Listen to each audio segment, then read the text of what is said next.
नमस्ते बच्चों, RPS school की हिंदी की कक्षा में आपका स्वागत है बच्चों। मैं आपकी हिंदी की शिक्षिका लक्ष्मी। आज हम लोग व्याकरण पढ़ने वाले हैं। आप लोग लिख लीजिएगा, अपनी व्याकरण की कॉपी निकाल लीजिए और यहाँ पे आप लोग पाठ को मेंशन कर लीजिए कि कितने पाठ में आप लोग को कारक पढ़ना है। आज हम लोग कारक पढ़ने वाले हैं, कारक चिन्ह। जैसे कि हम लोग कोई भी एक वाक्य आप लोग ले लीजिए। जैसे कि मैंने यहाँ एक उदाहरण दिया है, राम ने रावण को मारा। तो यहाँ पे ने और को ये क्या है, हमारे कारक चिन्ह ही है जिन्हें हम लोग पढ़ते हैं, जिनकी सहायता से वाक्य हमारा अच्छे से बन पाता है। तो सबसे पहले हम लोग देखेंगे कि परिभाषा क्या है। संज्ञा या सर्वनाम के जिस रूप से वाक्य के अन्य शब्दों से उसके संबंध का ज्ञान होता है उसे कारक चिन्ह कहते हैं। आज हम लोग कारक पढ़ने वाले हैं, ठीक है बच्चों। तो कारक चिन्ह को हम लोग अच्छे से जानेंगे कि कैसे कैसे हम लोग इसका उपयोग किन वाक्यों में किसके साथ करने वाले हैं। तो चलिए हम लोग इसी वाक्य को ले लेते हैं। राम ने रावण को मारा, है ना। तो यहाँ पे राम क्या है, संज्ञा है ना, और ये ने क्या है, हमारा कारक चिन्ह है। सर्वनाम है, ये संज्ञा है, ये कारक चिन्ह है, और क्रिया है यहाँ पे, है ना। जो काम करने का क्या बोध हो रहा है, तो क्या काम करने का बोध हो रहा है, मारा गया है। यहाँ रावण को क्या किया गया है, मारा गया है। तो चलिए हम लोग ने को मिटाते हैं, राम रावण मारा। तो क्या ये वाक्य पढ़ने में सटीक लग रहा है? बिल्कुल भी नहीं लग रहा है ना। तो यहाँ पे हम लोगों को कारक चिन्ह की सहायता लेनी पड़ती है। राम ने रावण को। तो हम लोग आज इसी चिन्ह के बारे में पढ़ेंगे कि हम लोग शब्द को किस प्रकार से किस रूप में ढाल सकते हैं, है ना।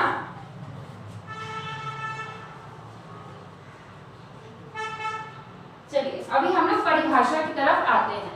तो मैं हर बार जैसे आप लोगों को बताती हूँ कि हम लोगों को परिभाषा कैसे याद करना है। आप लोग चलिए इसी उदाहरण को हम लोग लेकर बताते हैं। संज्ञा या सर्वनाम, संज्ञा या इसके बदले या वह जो भी सर्वनाम के जिस रूप से, इसके जिस रूप से अन्य शब्दों से उसके संबंध होने का ज्ञान होता है उसे कारक चिन्ह कहते हैं। जैसे ये राम है ना, तो रावण के साथ इसका क्या संबंध है, तो ये कारक चिन्ह ही इसे बताता है ना, संबोधित करता है। तो इसी चीज को हम लोगों को पढ़ना है कि राम ने रावण को मारा। तो इस वाक्य को हम लोग कैसे समझेंगे, क्या कि क्रिया का प्रयोग किया गया है, विशेषण का प्रयोग किया गया है, या कारक चिन्ह कौन है, तो हम लोग ऐसे ही समझेंगे। तो आप लोग इस परिभाषा को ऐसे याद कीजिएगा कि संज्ञा या सर्वनाम के जिस रूप से वाक्य के अन्य शब्दों के साथ उसके संबंध होने का ज्ञान होता है, बोध होता है, उसे हम लोग क्या कहते हैं, कारक चिन्ह कहते हैं। तो इसको आप लोग अच्छे से पढ़ लीजिएगा।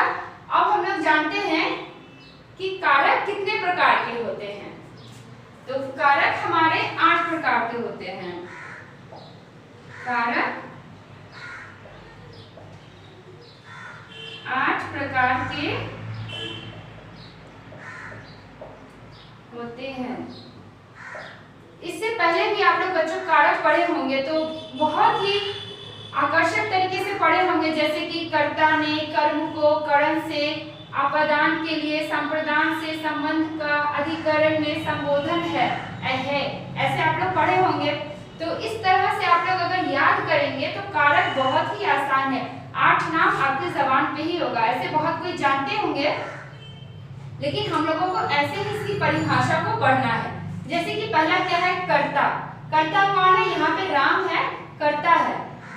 तो कर्ता ने, तो यह है ना कर्ता ने, कर्म को है ना, ये हमारा कर्म है ना, करण से। यहाँ किसी ये वाक्य जब हम लोग लेंगे जहाँ पे से का प्रयोग हो तो वो कौन सा कारक है, करण कारक। संप्रदान मतलब बातचीत, सहायता के लिए। अपादान से संबंध को काकेरीरी, अधिकरण कारक जहाँ पे ने या पर का प्रयोग हो। संबोधन कारक है जहाँ पे विस्मय बोधक चिन्ह की सहायता लेनी पड़े, अरे, हाय, उफ, ऐसा बहुत सारे शब्दों का हम लोग प्रयोग करते हैं, तो वो है संबोधन कारक। तो चलिए 8 प्रकार के कारक है, कौन कौन से है, कर्ता कारक, कर्म कारक, करण कारक, संप्रदान, संबंध, अधिकरण और 8वां है संबोधन। तो इस सबको आप लोगों को पढ़ना है। हम लोग पुस्तक की सहायता से थोड़ा देख लेते हैं। कर्ता कारक, वाक्य में शब्द का जो रूप क्रिया के करने का ज्ञान कराए उसे कर्ता कारक कहते हैं। जैसे कि बच्चों ने शोर मचाया, बच्चों ने क्या किया, बच्चों ने, तो यहाँ पे यह कर्ता कारक है। किसने शोर मचाया, बच्चों ने, तो यहाँ पे कर्ता नहीं शोर मचाया ना, तो यहाँ कर्ता कौन है, बच्चों, तो इसीलिए यह कर्ता कारक है।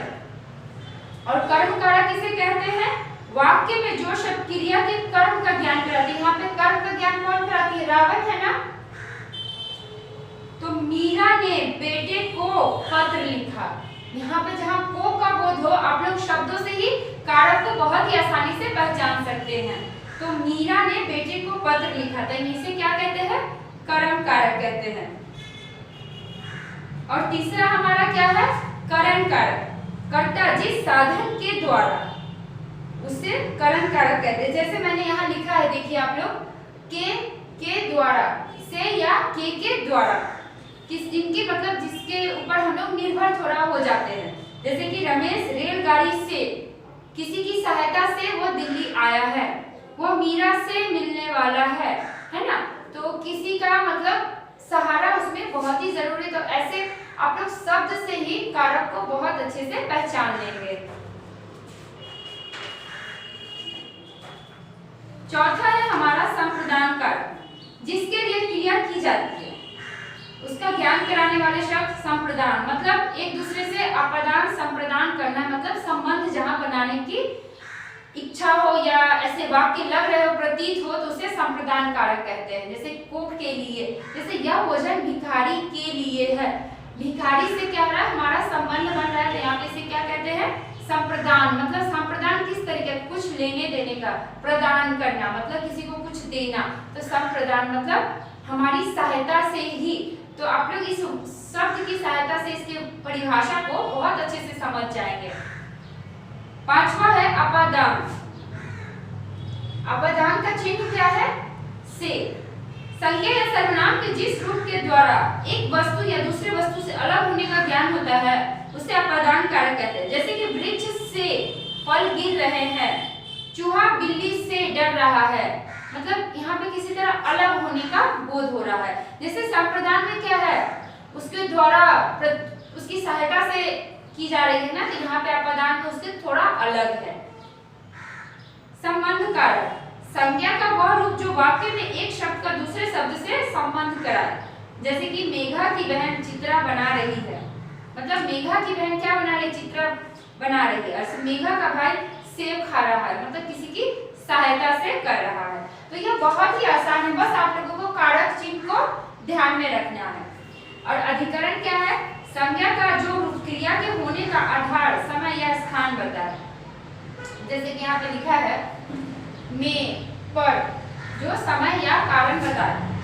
औरतें छत पर बैठी है, कहाँ बैठी है, छत के ऊपर बैठी है, और संजीव कमरे में पढ़ रहा है। तो यहाँ पे सहायता ली जाए किसी के अधिकार में होकर।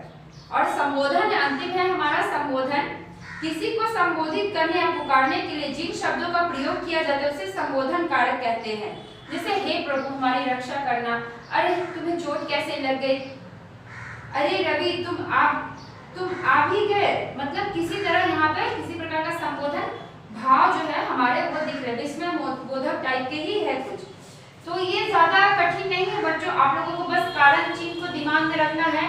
8 कारण चिन्ह आप लोगों को ध्यान में रखना है, और इसकी परिभाषा को भी आप लोगों को लिखना है। कारक किसे कहते हैं, कारक कितने प्रकार के होते हैं, और उनके जितने प्रकार हैं उनकी परिभाषा को लिखना है, और उनके कारक जो चिन्ह है उनको आप लोगों को लिखना है। ठीक है बच्चों, धन्यवाद।